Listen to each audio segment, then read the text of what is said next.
from temptation. Donald J. Trump.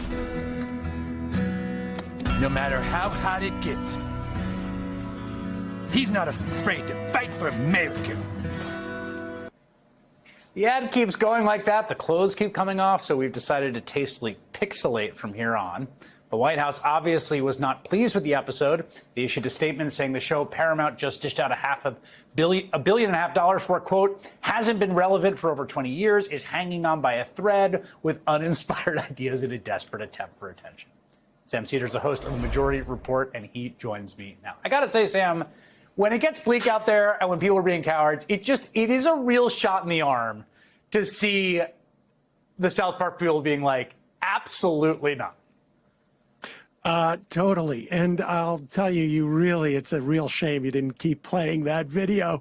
I think the big thing about this is, and, it's the case that they got what is classically known in showbiz as FU money just yesterday.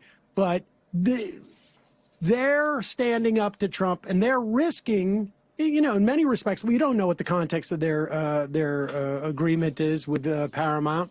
What they're doing is, could be somewhat risky, and it's showing a lot more courage than we've seen from places like you mentioned, like Columbia or law firms or frankly, Paramount itself in trying to essentially appease Trump so that they get this FCC green light for this deal.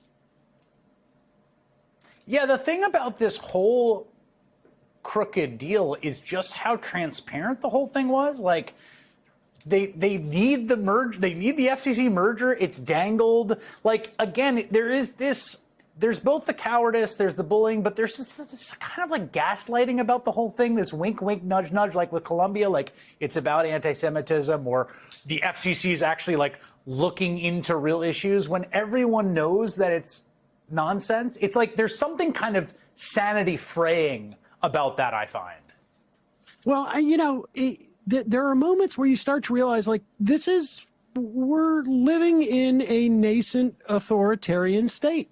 You're seeing people being intimidated. You're seeing the level of corruption just play out nakedly. I mean, you mentioned earlier, Donald Trump's former defense attorney is going to negotiate a deal with Ghislaine Maxwell. I mean, it's just absurd, but it is what an authoritarian country and society is. And, it's not hard to find people who say, like, I'm flying out of the country. I'm not sure if I should strip my phone of critiques of Donald Trump. I mean, this is something that, 15 years ago we would have joked about. And thought impossible, but it's not hard to find those people around who are legitimately starting to edit and censor themselves on a daily basis because of this regime.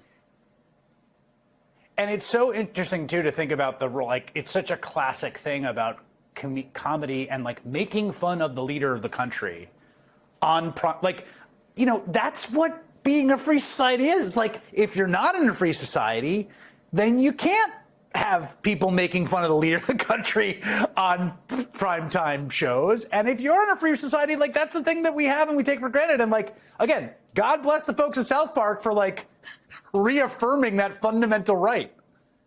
100%. And, look, I mean, this happened to the Smothers Brothers back during the Nixon administration.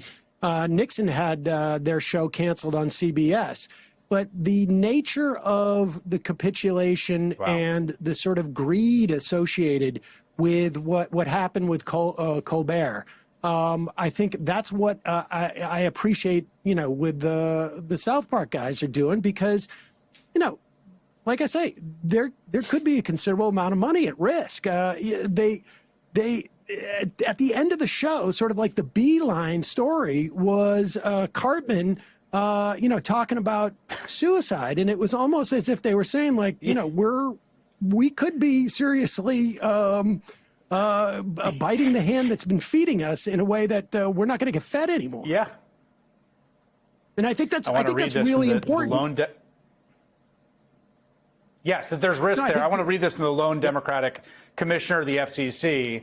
Anna Gomez, who says the Paramount, who voted against it, the Paramount payout and this reckless approval have emboldened those who believe the government can and should abuse its power to extract financial and ideological concessions, demand favored treatment, and secure positive media coverage. Well said. Sam Seder, great to have you, buddy.